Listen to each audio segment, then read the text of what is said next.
Hello students, today we are going to study a very important topic, function. It is the backbone of calculus. Not only calculus, it is quite essential for whole mathematics. If you know the concept of function very well, then 30% of the mathematics application becomes clear. And गलत बात यह है कि student तो इस topic से नाम से ही डरते हैं, है ना। जैसे फंक्शन का नाम आ गया क्वेश्चन में, वो धराशायी हो जाते हैं. But there is no need to be afraid of. I hope you will listen carefully. Suppose x and y are two variables, मतलब two different types of quantity. ठीक है. Suppose y depends upon x by certain rule. Let y is equal to x square आ गया, एक rule हो गया भाई. कोई भी रूल से दोनों कनेक्ट हो सकते हैं. y is equal x square हो गया, y is equal root x हो गया, y is equal to x plus 1/7 आ गया. तो इस तरह से हम बोलेंगे कि y x का फंक्शन है. तो अलग अलग ये भी अगर ऐसा हो गया तो भी y का x का फंक्शन हो गया, y रूट एक्स हो गया तो भी y x का फंक्शन हो गया, ये हो गया तो भी y x का फंक्शन हो गया. तो इस तरह से अगर y x पे डिपेंड कर रहा है तो हम बोलेंगे y x का फंक्शन है. जिससे मान लो सर्कल है, आप सर्कल का एरिया बताओ. ठीक है, किस पे डिपेंड करेगा? रेडियस पे. ठीक है, तो रेडियस वेरिएबल क्वांटिटी है क्योंकि अलग अलग सर्कल का रेडियस अलग अलग होगा. तो अकॉर्डिंग टू दैट एरिया भी तो वेरिएबल हो जाएगा. फिर अब बताओ एरिया कितना होगा? एरिया और रेडियस में क्या रिलेशन होता है, क्या एक्सप्रेशन होता है? तो area is equal to pi are square. तो area depends upon radius by this rule. तो हम क्या बोलेंगे? Area is a function of area of circle is a function of radius.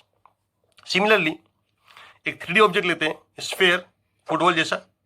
अब उसका वॉल्यूम बताओ, किस पे डिपेंड करेगा? रेडियस पे डिपेंड करेगा. तो उसका वॉल्यूम होता कितना है? Volume is equal to 4/3 pi r cube. समझ गए? क्लियर है? तो इसका मतलब वॉल्यूम और रेडियस में ये क्या हो गया? एक्सप्रेशन हो गया. अगर आप रेडियस का वैल्यू पुट करोगे अकॉर्डिंग टू वॉल्यूम मिल जाएगा. तो इस तरह से हम बोलेंगे वॉल्यूम क्या है? रेडियस का फंक्शन है. इस तरह से. तो जब भी एक क्वांटिटी दूसरे पर डिपेंड कर रहा है तो हम क्या बोलेंगे? भाई जो ये दूसरे का फंक्शन है. कोई डाउट? समझ में आ रहा है? कोई दिक्कत है? एक और एग्जांपल ले लेते हैं. जैसे हम किसी भी ऑब्जेक्ट को फेंकते हैं ऊपर, वर्टिकली आप फेंक देते हैं, तो किसी स्पीड से मान लो फेंक दिया हमने 10 मीटर पर सेकंड से. अब हम इसका देखा जाए तो अर्थ से कितना हाइट पे होगा किसी भी टाइम पे, तो किसका फंक्शन होगा? टाइम का फंक्शन होगा. टाइम पे डिपेंड करेगा. तो जो हाइट होगा किसी भी टाइम पर, जब हाइट बनेगा अर्थ सरफेस से, तो वो किस पे डिपेंड करेगा? टाइम पे डिपेंड करेगा. तो हम क्या बोलेंगे? भाई height of the earth surface is a function of time. ठीक है. तो इस तरह से आपको समझ में आ गया कि अगर एक क्वांटिटी दूसरे पर डिपेंड कर रहा है बाय सर्टेन रूल, तो हम बोलेंगे ये दूसरे का फंक्शन है. तो कोई डाउट है? डरने की जरूरत है क्या इसमें? ठीक है. अब एग्जाम्पल, अब हम लोग फंक्शन कैसे एक्सप्रेस करेंगे, कैसे पढ़ते हैं हम लोग, कैसे स्टडी करते हैं. तो जैसे आपने रिलेशन में देखा था, ठीक वैसे ही कुछ फंक्शन में भी हम लोग काम करेंगे. क्योंकि आपको बाद में पता चलेगा कि आपका जो फंक्शन है वो स्पेशल टाइप ऑफ रिलेशन ही है. ठीक है. हाँ, but there are some restrictions, वो हम लोग सीखेंगे बाद में. ठीक है. जैसे हम लोग रिलेशन में कैसे करते हैं, तो एक जो अभी एग्जांपल ले लेते हैं, area of circle is equal to area of circle in terms of radius, है ना. A is equal to pi are square. जिससे इस फंक्शन को मैं दिखाना है तो मैं क्या करूंगा? तो एक सेट लूंगा जिसमें केवल रेडियस का वैल्यूज होंगे. रेडियस का डिफरेंट वैल्यू जो भी होंगे, मान लो उसको एक सेट में रख दिया, अलग अलग वैल्यू 1 ले लिया, 2 ले लिया, 3 ले लिया, इस तरह से रख दिया. इन्फिनिट वैल्यू पॉसिबल है रेडियस का. और वैसे एरिया का भी वैल्यू इन्फिनिट पॉसिबल है ना. तो हमने यहां पे रख दिया वैल्यू. ठीक है. और बहुत सारा पॉसिबल वैल्यू यहां पे रख दिया. जैसे हमने पाई रख दिया, 4 पाई रख दिया, 3 पाई रख दिया, 9 पाई रख दिया, ऐसे बहुत सा वैल्यू रख दिया हमने, है ना. और निगेटिव वैल्यू भी हम पुट कर सकते हैं, कोई भी दिक्कत नहीं है. पॉजिटिव वैल्यू निगेटिव कुछ भी पुट कर सकते हैं. अब हम डिफाइन करेंगे इसके बीच में, ये है आपका रेडियस का डिफरेंट वैल्यूज और ये एरिया का डिफरेंट वैल्यूज. अब ये क्या करेगा rule? Area A is equal to pi are square. तो क्या करेगा? ये 1 को कनेक्ट कर देगा पाई से, 2 कनेक्ट कर देगा क्योंकि 2 पे क्या वैल्यू मिलेगा भाई? पाई इंटू 2 का स्क्वायर 4 पाई. तो ये 2 कनेक्ट कर देगा 4 पाई से, 3 को कनेक्ट कर देगा 9 पाई से. इस तरह से. तो क्या हो गया? हम बोलेंगे भाई area is a function of radius from this set to this set. कोई डाउट? समझ में आ गया? अब हम लोग आते हैं फंक्शन का डेफिनेशन पे, ठीक है? तो इसी तरह हम लोग फंक्शन को स्टडी करते हैं। अब फंक्शन को डिफाइन करते हैं, ठीक है? अब अगर आपका ए बी दो नॉन एम्प्टी सेट है, अब आते हैं डेफिनेशन पे। अगर आपका ए और बी दो non empty if A and B are two non empty sets A B, ध्यान से देखिएगा, clear? If there exist a rule F, rule का नाम में क्या लिखा? रूल एफ है। If there exist a rule F which assign या which associates each element of set A to a unique element of set B. देखो यहां दो कंडीशन बता रहा हूं, ध्यान सुनेंगे आप। If there exist a rule f, ठीक है, विच एसोसिएट्स और कनेक्ट्स और assign each element of set A to a unique element of set B, then this rule is called function। समझ गए? कोई डाउट है क्या? जैसे मान लो हमने सेट ए में रखा 1 2 3 4 5, अब सेट बी में रख दिया A B C D E F. Suppose A में ये A1 to 5 एलिमेंट्स है और बी में A to F एलिमेंट्स है, ठीक है? अब क्या हमने बताया, अगर F रूल ऐसा है कि वो सेट ए के हर एलिमेंट को, ईच एलिमेंट ऑफ सेट ए, जैसे 1 को कनेक्ट कर दिया मान लो ए से, एसोसिएट कराया ए से, या 1 पे वैल्यू असाइन किया ए, ठीक है, 2 को असाइन किया वैल्यू बी, 3 को असाइन किया वैल्यू सी, 4 को कर दिया ई, 5 को कर दिया डी। क्लियर है? तो यहां पे क्या हो रहा है, एफ असाइन कर रहा है वैल्यू, नहीं, एफ एसोसिएट करा रहा है सेट ए के एलिमेंट को सेट बी के एलिमेंट के साथ। अब हर एलिमेंट को वैल्यू असाइन करना होगा, ठीक है, सेट ए का हर एलिमेंट को वैल्यू असाइन करना होगा। अब सेट बी का एलिमेंट खाली भी रह सकता है, इसमें कंडीशन नहीं है, कंडीशन है सेट ए के एलिमेंट के साथ। मैं इसका डेफिनेशन वाला पेज आपको दिखाऊंगा बाद में। तो सेट ए का हर एलिमेंट को वैल्यू असाइन होना चाहिए सेट बी का एलिमेंट्स। वैल्यू असाइन कर रहा है, देख रहे हैं आप, ए का हर एलिमेंट यहां वैल्यू असाइन हो रहा है, कनेक्ट हो रहे हैं, और बी का यूनिक एलिमेंट के साथ एसोसिएशन करा रहा है। जैसे आप देखो 1 को केवल ए के साथ कर रहा है, 1 किसी और के साथ एसोसिएशन नहीं हो रहा है। 2 का एसोसिएशन केवल बी के साथ है, 2 का किसी और के साथ नहीं है, 3 का सी के साथ है, 4 का डी के साथ है, 5 का डी के साथ है। समझ में आ गया? तो हम बोलेंगे भाई ये rule f is a function from A to B. समझ में आ गया? कोई डाउट? अब रिलेशन में क्या था, रिलेशन में यहां पे कोई कंडीशन नहीं था कि ए का हर एलिमेंट का एसोसिएशन कनेक्शन होना चाहिए, ऐसा कोई वहां पे कंडीशन नहीं था, और यूनिक होना चाहिए ऐसा भी कोई कंडीशन नहीं था। क्लियर है? तो हम आगे पेज में देखते हैं इसको और एग्जांपल से समझते हैं इसको, ठीक है? हाँ, तो हम लोग क्या बोलेंगे यहां पे, एक पहले रिजल्ट अब देख लें कि अगर आपका फंक्शन f क्या कर रहा है, function from A to B है, तो मैथमेटिकली हम लोग लिखते हैं, मैथमेटिकली वी राइट f, ऐसा लिख देते हैं, f के बाद कॉलन, कॉलन लगाया, कॉलन है, उसके बाद सेट a और यहां पे एरो दे दिया सेट b। तो इसको हम लोग, या इसको एक और सिंबल है,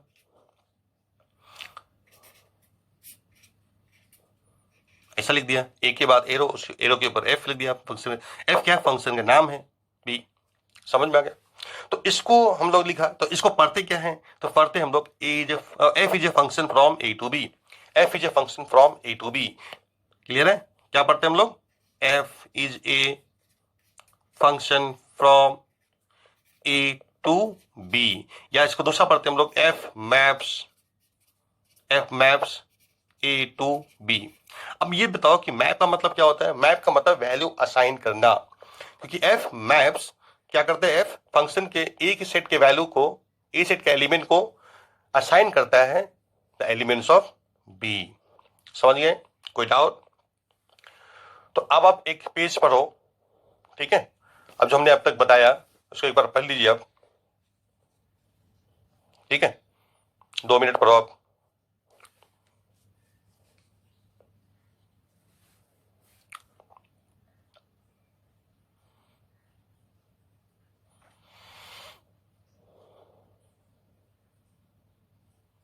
पढ़ लिए?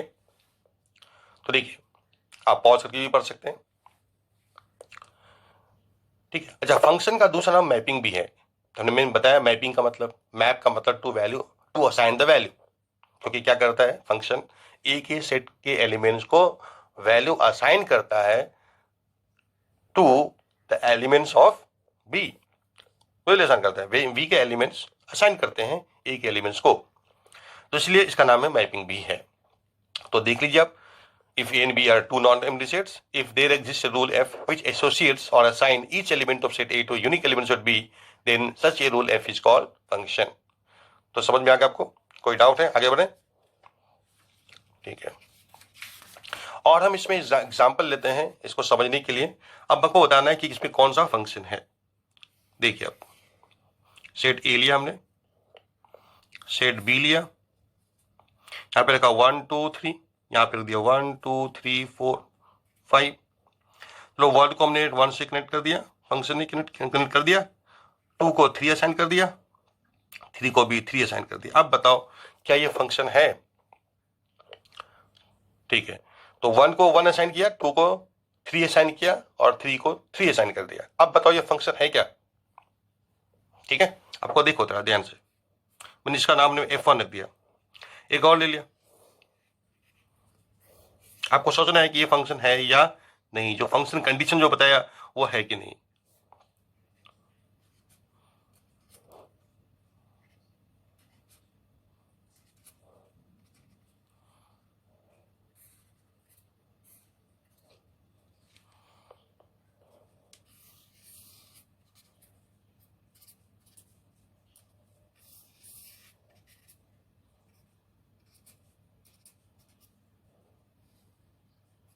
इसका नाम F2 लिख दिया, ये फंक्शन F3 नाम दे दिया, चलो नाम दे दिया F3, देखना है कि फंक्शन है कि नहीं।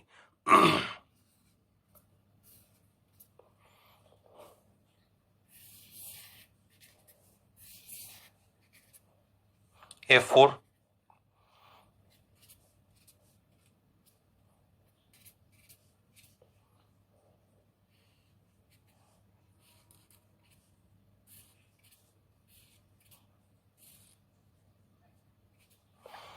अब देखो, आपको बताना है इसमें कौन सा फंक्शन है।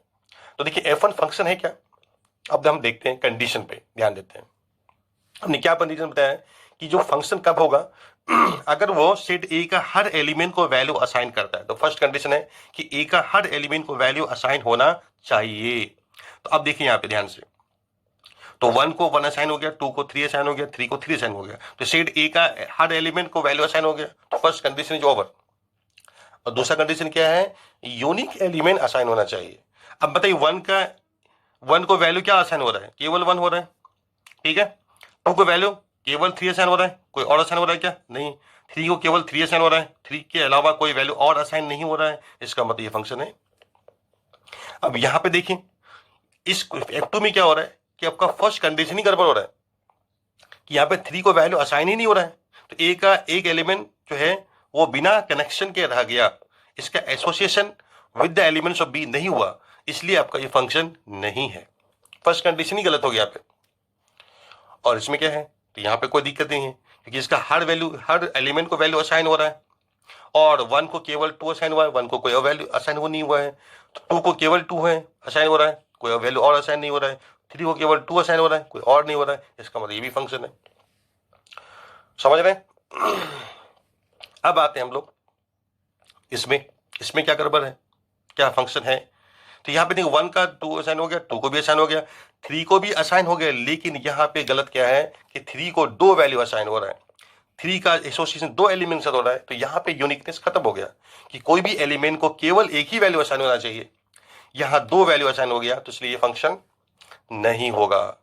अदरवाइज बाकी दूसरा कोई फर्स्ट कंडीशन सही था, लेकिन यहाँ पे दूसरा कंडीशन फेल हो गया, इसलिए ये फंक्शन नहीं है। F4 is not a function. समझ गए?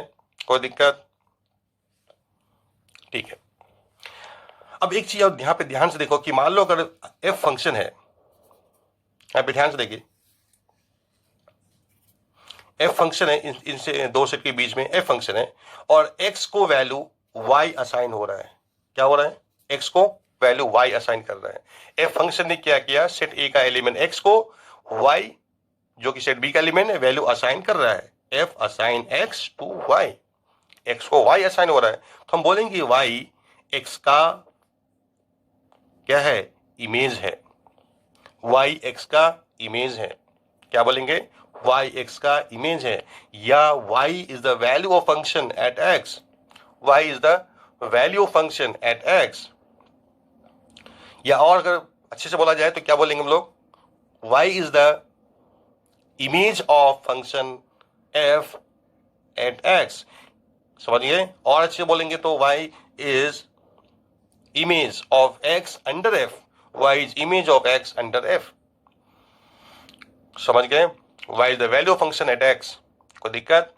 और x को बोलेंगे कि y का ये प्री इमेज है, x is the pre image of y under f, x is the pre image of y under x। और इनको हम लोग लिखेंगे स्टेटमेंट से y is equal to f of x। अब यहां पे ध्यान से देखेंगे, है ना, ये हम लोग कैसे लिखते हैं, तो देखो ये एक ऐसा मेथड हो गया लिखने का कि एक तो f आ गया फंक्शन का नाम, है ना, उस फंक्शन का इमेज कहां पर, x पर, x हो गया ब्रैकेट के अंदर, तो उस नंबर पे वैल्यू f फंक्शन का उस नंबर पे वैल्यू कितना है, तो y है, या x का इमेज f फंक्शन का x पर इमेज y है। समझ में आ गया? और x को प्री इमेज बोलते हैं, कोई दिक्कत है? समझ में आ गया? तो अब अगर इस तरह से हम डिफाइन करेंगे तो हमें कंडीशन क्या मिलेगा कि a का हर एलिमेंट का इमेज होना चाहिए। फर्स्ट कंडीशन, a का हर एलिमेंट का इमेज होना चाहिए और किसी एक एलिमेंट का इमेज एक ही होना चाहिए, तो ये फंक्शन की कंडीशन हो जाएंगे। समझ में आ गया? कोई दिक्कत? यही कंडीशन रिलेशन में नहीं था।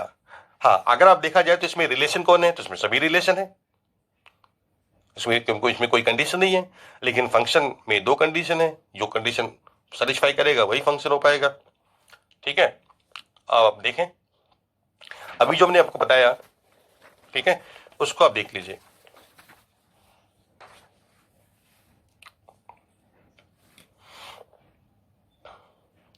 If function f assign element x to y, then y is called f image of x, या image of x under f, or value of function f at x, and x is called pre-image of y under f। ठीक है, ऐसा लिख दिया।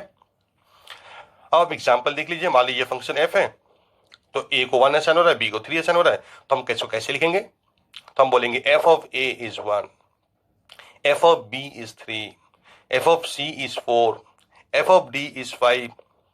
तो ये सब क्या हो गया, 1 3 4 5, ये इमेज हो गए ABCD का। ठीक है, अब इस मेथड को बोलते हैं, इस तरह से इस फंक्शन को एक्सप्रेस करने को बोलते हैं एरो डायग्राम मेथड। क्या बोलते हैं? Arrow diagram method. समझ गए? कोई दिक्कत? अब देखिए यहां पे, अब इसी को दूसरे मेथड से हम लोग लिखते हैं, इसको दूसरे मेथड से जिस हमने रिलेशन में लिखा था वैसे इसको लिखता हूं। यहां पे आप लिखिए as a function of ordered pairs, roster form, है ना, रोस्टर फॉर्म ऑफ एफ। अब इसी फंक्शन का लिखिए रोस्टर फॉर्म, ये अनदर मेथड हो गया to express the function, to define the function. ठीक है, अब लिखिए रोस्टर फॉर्म, तो हम लोग क्या लिख करेंगे, जैसे रिलेशन में लिखा था हमने सेट ऑफ ऑर्डर्ड पेयर्स में, तो वैसे लिखा जाएगा सेट ऑफ ऑर्डर्ड पेयर्स में। तो यहां पे ऑर्डर पेयर में दो एलिमेंट होते हैं, दो नंबर होते हैं, तो फर्स्ट एलिमेंट होगा आपका, फर्स्ट एलिमेंट होगा क्या, प्री इमेज। अच्छा, एक चीज और आप देखिए, तो उसमें हम ऐसे ही बोल सकते हैं भाई x क्या है, इनपुट है फंक्शन का। जैसे मान लो f कोई मशीन है, f क्या है, कोई मशीन है ना, मशीन का नाम हो गया f, उसका इनपुट है x और आउटपुट है y, y क्या है, आउटपुट है। तो हम बोलेंगे कि y कैसे मिला भाई, फंक्शन में गया और फंक्शन ने उस पर वैल्यू दिया y, फंक्शन का इमेज मिला y, तो इसका मतलब y एक्चुअल में क्या होगा, f ऑफ x होगा। समझ गए? ठीक है, तो हम लोग क्या करेंगे, फर्स्ट एलिमेंट जो होगा हमारा इनपुट होगा, और यानी प्री इमेज होगा, और सेकेंड एलिमेंट इमेज होगा यानी आउटपुट होगा। तो आप देखिए ए पे कितना वैल्यू असाइन हुआ है, 1, तो a, 1 हो जाएगा।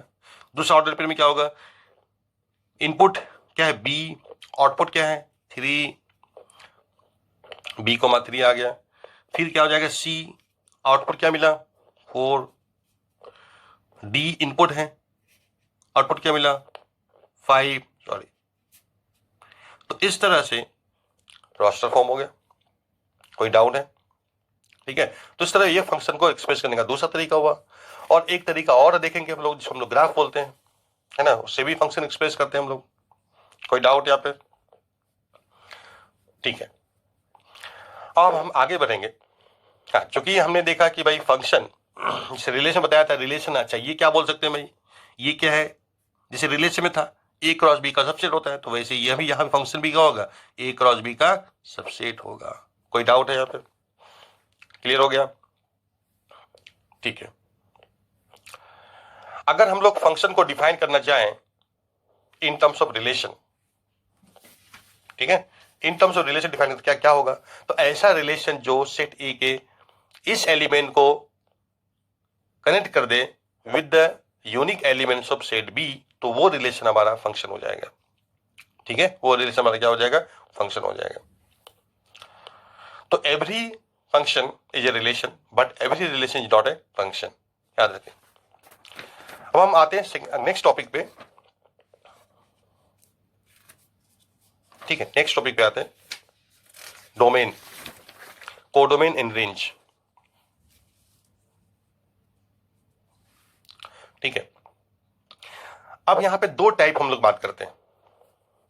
ठीक है, एक टाइप क्या है, फर्स्ट टाइप में जब स्टेटमेंट ये गिवन रहे एफ ए टू बी, अगर ये गिवन रहे तब कैसा होगा, और जब ये ना गिवन रहे तब क्या होगा। अच्छा, ये जो स्टेटमेंट को आप क्या बोलते हैं हम लोग, इंट्रोडक्शन स्टेटमेंट या डिक्लेरेशन स्टेटमेंट बोलते हैं, वैसे हम लोग इसको बोलेंगे इंट्रोडक्शन स्टेटमेंट। आपने फंक्शन का इंट्रोड्यूस किया, कैसे किया भाई, कि एफ फंक्शन का नाम है, हाँ, और कहां से है, ए टू बी में है फंक्शन, ए टू बी में फंक्शन है, ये फंक्शन का इंट्रोडक्शन हो गया। हमने बता दिया कि एफ है नाम फंक्शन का एंड ए टू बी में है। क्लियर है? तो this is the introduction of function. तो जब अगर ये दिया जाए तो डोमेन सीधा लिख दो आप आंख बंद करके, इस A, domain is A, and codomain of function C F symbol हो गया B, range of function symbol R F बोलेंगे, आर रेंज के लिए है और F stands for function, F function. तो का रेंज, अब रेंज का क्या मतलब होगा, set of all images of function, set of all images of function, या set of all possible values of function. समझ गए, रेंज है। तो रेंज को हम लोग ऐसे लिखेंगे सेट बिल्डर फॉर्म में, it is the set of element F x such that x कहां पे है, सेट ए का एलिमेंट है। या इसको बोला जाए तो एफ ऑफ ए, देखो एफ के अंदर हम लोग कंप्लीट सेट पुट कर रहे हैं, सेट ए, तो जो वैल्यू निकल के आएगा, जितना भी अलग अलग वैल्यूज होंगे इमेज का, वो सेट जो बनेगा उसको रेंज बोलेंगे। तो ऐसा भी रेंज को लिख सकते हैं नोटेशन में। और ऑब्वियस बात है कि रेंज जैसे रिलेशन में भी था, यहां भी होगा, कोडोमेन का क्या होता है, सबसेट होता है। अब हम डिफाइन करते हैं real function and real valued function. ठीक है, real function and real valued function. तो देखो, अगर फंक्शन का range set of real number आता है यानी कैपिटल आर, या इसका कोई सबसेट आता है, इसका कोई सबसेट आता है रेंज, तो हम बोलेंगे it is the real valued function, क्योंकि रेंज में तो वैल्यूज आते हैं फंक्शन का और सारे के सारे वैल्यूज रियल नंबर आ रहे हैं, तो that is real valued function. समझ गए? अब रियल फंक्शन क्या होगा, अगर फंक्शन का रेंज और डोमेन दोनों, रेंज और डोमेन दोनों, अगर सेट ऑफ रियल नंबर आते हैं, आर आता है, या इसका कोई सबसेट आता है, तो हम बोलेंगे इट इज रियल फंक्शन। समझ गए? क्योंकि हम लोग, ठीक है, ये रियल फंक्शन समझोगे, ठीक है, तो रियल फंक्शन ही हमें पढ़ना है। हम टाइप 2 पे आते हैं।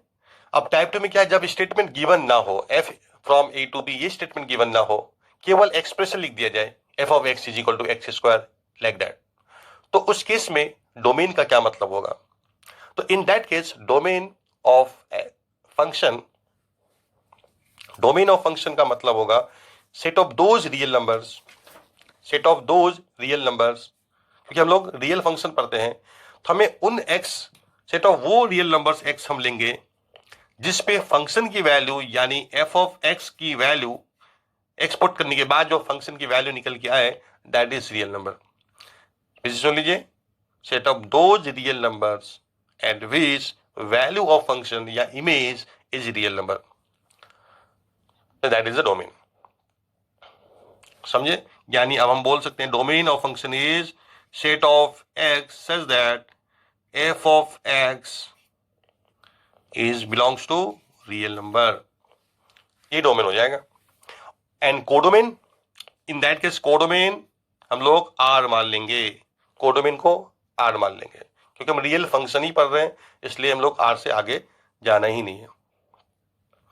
कोडोमेन आर हो जाएगा, डोमेन वही एक्स लेंगे जिसमें फंक्शन की वैल्यू रियल आए। और रेंज क्या लेंगे? तो रेंज को हमें कैलकुलेट करना पड़ेगा, रेंज हमें कैलकुलेट करनी पड़ेगी इन द डोमेन, है ना। जो भी एक्स के डिफरेंट पॉसिबल वैल्यूज हैं उस पर जो वैल्यू निकल के आएगा रेंज, वो हमें कैलकुलेट करना पड़ेगा। Set of all possible values आप बोल सकते हैं, set of all possible values of function. ठीक है, आप इसी को एक देख लीजिए यहाँ पे, आप नोट कर सकते हैं इसको।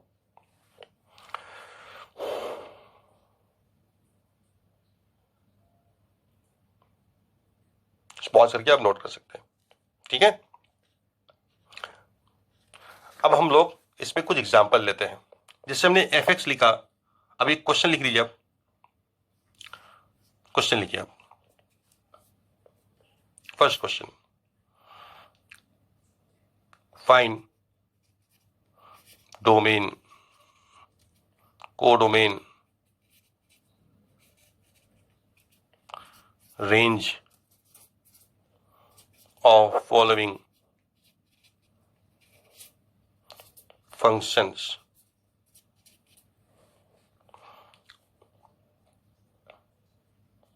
ठीक है, तो फर्स्ट f from -1 0 1 to 0 1 2 3, ठीक है, एंड डिफाइंड बाय, देखो एक डेफिनेशन आ रहा है डिफाइंड बाय, इसका मतलब वो डेफिनेशन ही जो हम लोग बताया था, इसका मतलब ऐसा एक्सप्रेशन जिससे हमें वैल्यू मिल जाए f of x is equal to x square. ठीक है, अब हमें बताना है इसका डोमेन रेंज। ठीक है, कोई दिक्कत?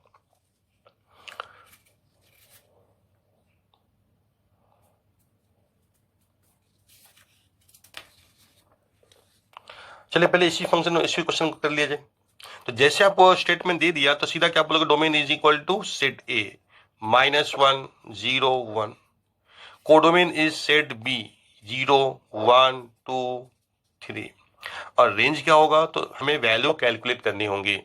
तो डोमेन की सभी इनपुट पे वैल्यू निकालो। -1 पे बताओ वैल्यू कितना होगा, तो भाई फंक्शन की वैल्यू कैसे नहीं मिलता है, एफ ऑफ एक्स क्या होता है एक्स स्क्वायर, तो -1 पे कितना मिलेगा, -1 का स्क्वायर 1 आएगा, तो 0 1 पे, ठीक है, 0 पे कितना मिलेगा, 0 का स्क्वायर यानी 0 हो गया, और 1 पे कितना मिलेगा, 1 का स्क्वायर यानी 1 हो गया।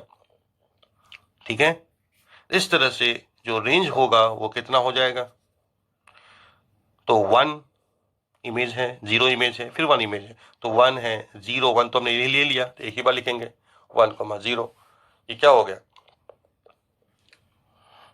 क्लियर है।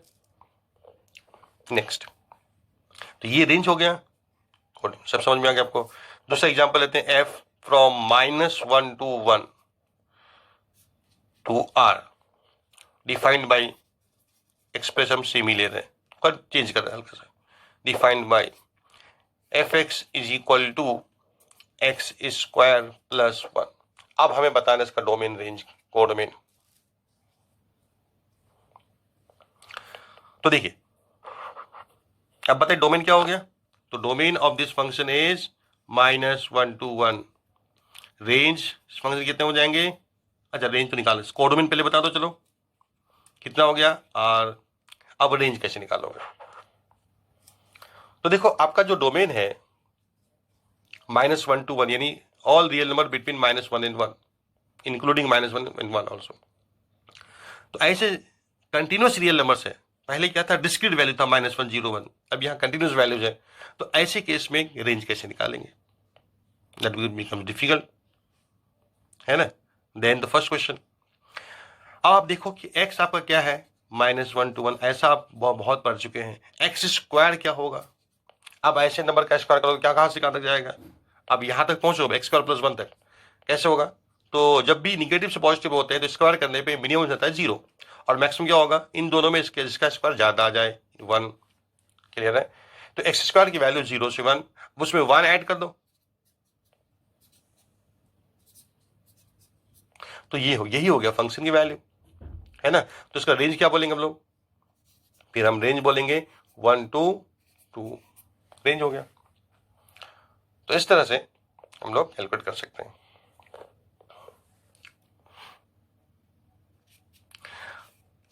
अच्छा, इसका बताओ कि सेकेंड क्वेश्चन में ग्राफ निकालो उसका।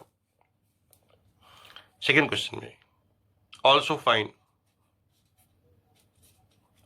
Graph of function of this function, ठीक है। तो ग्राफ का मतलब क्या होता है, ग्राफ का मतलब हो गया to plot all the points. वो कैसे पॉइंट, एक्स कोऑर्डिनेट होगा एक्स इनपुट और वाई कोऑर्डिनेट बनेगा आउटपुट, यानी y is equal to f x को ड्रॉ करना, ठीक है। इन सारे पॉइंट्स को प्लॉट करेंगे तो अपने आप ग्राफ हो जाएगा, ठीक है। इनपुट आपका एक्स कोऑर्डिनेट बनेगा और आउटपुट फंक्शन का वाई कोऑर्डिनेट बनेगा, यानी y is equal to f of x को प्लॉट करना है। यानी अभी जो आपका फंक्शन x² + 1, तो यहाँ पे रखिए, इसका ग्राफ ना ये इन द गिवन इंटरवल। तो आप देखिए इसका ग्राफ तो आपको आता है होगा, तो देखो -1 से 1 तक हमें जानना है ना। यहाँ पे 0 है, तो 0 पे कितना वैल्यू मिलेगा, 1 मिलेगा। -1 पे कितना मिलेगा, 2 मिलेगा। चलिए ये 2 है, यहाँ पे एक पॉइंट हो गया, ये पॉइंट हो गया। 1 पे कितना, 2। तो इस तरह से अब एक्चुअल में -1 से 0 के बीच में इनफिनिट नंबर्स हैं, अब सब पे वैल्यू निकालना तुम्हारा मुश्किल काम है। अब थोड़ा सा एक और चेक कर लो, चलो 1/2 ले लो, -1/2 पे कितना मिलेगा, -1/2 का स्क्वायर + 1 5/4, यानी 1/4 ऐसा हो जाएगा। फिर वैसे हाफ पे भी इतने ही वैल्यू हो जाएंगे। तो इस तरह आप देखेंगे, इसको सारे पॉइंट्स को मिलाते हुए आपका ग्राफ मिल जाएगा।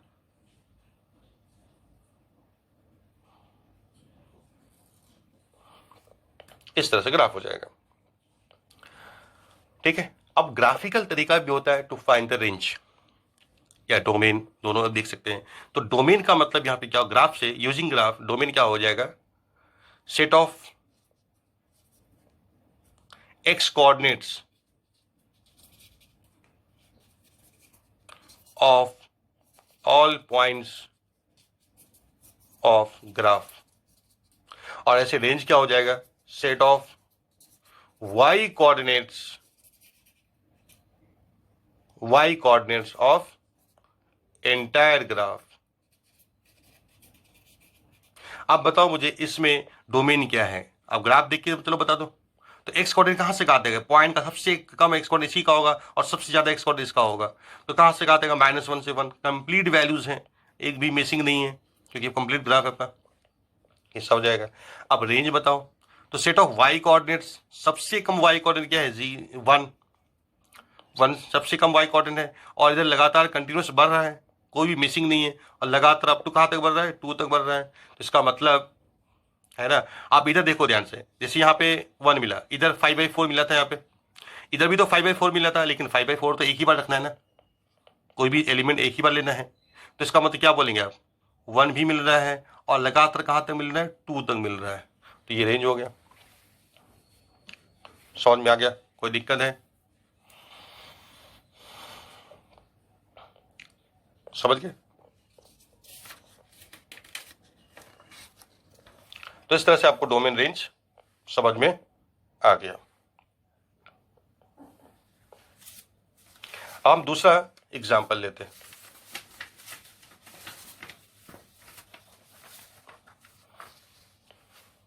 Find find domain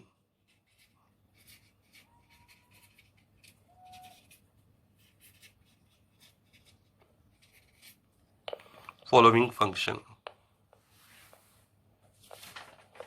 f of x is equal to 1 by x, f of x is equal to root x, f of x is equal to log of 2 minus x। अब इसका हम लोग domain की बात करेंगे। तो एक बार सोचिए, अब यहां पे देखेंगे कि यहां पे इंट्रोडक्शन स्टेटमेंट गिवन नहीं है ना, यहां पे a to b लिखा हुआ नहीं है, तो कैसे निकालेंगे?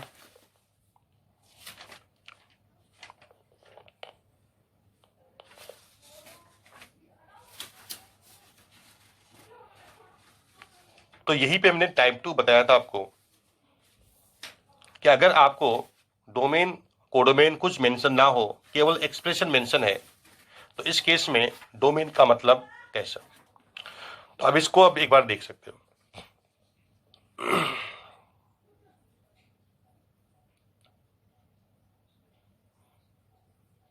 तो डोमेन का मतलब complete set of those real numbers at which function की value F x is real number, और कोडोमेन हम लोग आर मान लेंगे। लेकिन एक पॉइंट यहाँ पे ध्यान देना, एक्सेप्ट इन इनवर्स ट्रिग्नोमेट्री, जब पढ़ेंगे तो समझ में आ जाएगा, आपको वहां बता दिया जाएगा। वहां पे आपको ऐसा नहीं करना है कि कोडोमेन अब आर मान लोगे, ठीक है? तो इस केस में देखो ध्यान से, यही मेरा टाइप 2 है, क्योंकि फंक्शन का expression given, only definition given, ठीक है? अब यहां पे देखिए, अब ये फंक्शन लेते हैं example, first example 1 by x, ठीक है? अब बताओ, अब नंबर लाइन देखो, अब बताओ इसमें x का क्या वैल्यू पुट करने पे रियल मिलेगा? रियल नंबर है, मतलब पॉजिटिव भी हो सकता है, नेगेटिव हो सकता है, बस अनडिफाइन नहीं होना चाहिए। रियल नंबर होना चाहिए, मतलब ये कॉम्प्लेक्स नंबर नहीं होना चाहिए, रियल नंबर होना चाहिए। तो अब बताइए जीरो वैल्यू पुट करने क्या मिलेगा? तो जीरो वैल्यू पुट करेंगे आप तो क्या हो जाएगा? तो ये जीरो हो जाएगा। लेकिन हाँ, जीरो के अलावा 1 पुट कर, तो 1 पे f1 is 1 by 1 real number है, f-1 is 1 by -1 real number है। लेकिन जीरो पे क्या होगा? 1 by 0 अनडिफाइंड। इसका मतलब जीरो पे फंक्शन की वैल्यू क्या हो रही है? अनडिफाइंड हो रही है, रियल नंबर नहीं हो रही है। इसीलिए आपका डोमेन क्या हो जाएगा? यहां से आता कोई भी नंबर ले सकते हैं, वैल्यू आपको मिलेगा। इधर से भी जीरो से आगे भी कोई भी वैल्यू पुट करो, आपको इसकी वैल्यू रियल मिलेगा, लेकिन जीरो पे रियल नहीं मिलेगा। इसलिए हम क्या करेंगे, ऑल रियल नंबर में से आप जीरो को बस एक माइनस कर दो कर्ली ब्रैकेट के थ्रू से, क्योंकि इसमें आपको केवल जीरो ही माइनस करना है, केवल एक ही एलिमेंट होगा, जीरो माइनस होगा। अब सेकेंड क्वेश्चन में एफ ऑफ एक्स दे दिया रूट एक्स। अब बताइए, अब नंबर लाइन देखो, अब मुझे बताओ कि इसका वैल्यू रियल कब होगा? अच्छा, जीरो पे वैल्यू क्या मिलेगा? जीरो मिलेगा, जीरो रियल नंबर है। अब जीरो से ग्रेटर कुछ वैल्यू 1 पुट कर दो, f1 is root 1 real number है। तो जीरो से आगे जितना भी वैल्यू पुट करोगे आपको रियल नंबर मिलेगा। अब -1 पुट करके देख लो, root of -1 is not a real number, this iota imaginary number. इसका मतलब है कि ये -1 नहीं पुट कर सकते, -2 नहीं पुट कर सकते, -3 नहीं पुट कर सकते, जिसमें रियल आउटपुट नहीं मिल रहा है। समझ में आ गया? यानी वो इनपुट, वो रियल इनपुट जिसपे फंक्शन की वैल्यू आउटपुट रियल आ जाए, दैट इज द डोमेन। तो इसलिए आपका डोमेन क्या हो जाएगा? एक्स की वैल्यूज जहां पे रियल मिलेगा वैल्यू, वो 0 से इंफिनिटी, ये डोमेन हो जाएगा। समझ रहे हैं? तो ये आपका डोमेन हो जाएगा। अब थर्ड एग्जांपल लेते हैं।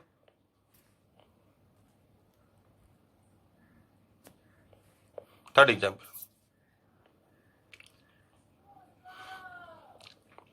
f of x is equal to log of 2 minus x। अब मुझे बताओ कि log फंक्शन डिफाइन कब होता है, उसकी वैल्यू रियल कब आती है? जब आपका इनपुट log के अंदर जो है एक्सप्रेशन वो कितना है? 2 minus x। log के अंदर जो एक्सप्रेशन है वो 2 minus x है। ये 2 minus x must be positive, zero भी नहीं चलेगा, क्योंकि log 0 भी अनडिफाइन है। तो इसका मतलब, अब इसको सॉल्व कर लीजिए, x <2, तो x का मतलब 2 से कम, तो क्या बोलेंगे? 2 से कम तो मतलब डोमेन क्या हो गया फिर आपका, x की वैल्यू 2 से कम, तो कहाँ तक, -∞ से 2, -∞ से 2, इस तरह से डोमेन हो गया। कोई डाउट है? क्लियर हो गया? अब देखो नेक्स्ट, अब मैंने एग्जाम्पल दिया f(x) is equal to 1/4x - x³ का रूट। अब इसका बताओ डोमेन, इसका डोमेन कैसे निकालेंगे? तो आप देखें, तो एक तो सबसे पहले रूट के अंदर एक्सप्रेशन है, दैट मस्ट बी पॉजिटिव। अच्छा, रूट के अंदर तो 0 भी होने पे कोई दिक्कत नहीं होता है, लेकिन 1 है, तो अगर इफ दिस इज 0